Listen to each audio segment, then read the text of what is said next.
On peut reconnaître dans les nuages une infinie variété de formes. Certains apparaissent comme des boules de coton, d'autres comme une plage de sable. Malgré cette apparente diversité, les nuages peuvent être regroupés en 4 familles principales en fonction de leur altitude. Au premier étage, la famille des nuages bas, dont la base ne dépasse pas 2000 mètres d'altitude. Ce sont les stratus, qui ressemblent au brouillard et causent de la très faible pluie, les nimbostratus, aux contours mal définis, qui donnent des précipitations continues, et les stratocumulus, organisés en bancs de nuages gris, qui ne produisent généralement pas de pluie. Au deuxième étage, les nuages d'altitude moyenne, entre 2000 et 6000 mètres.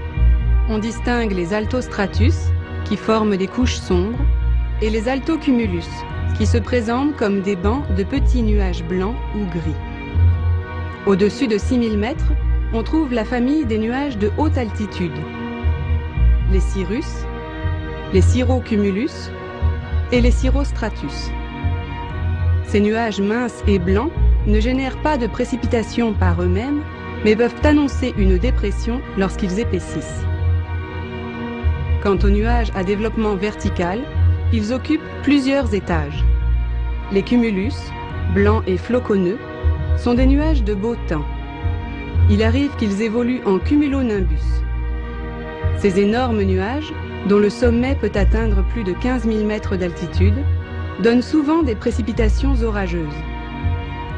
Cette classification permet non seulement de reconnaître les nuages, mais aussi de comprendre l'activité atmosphérique et parfois de prévoir le temps à venir.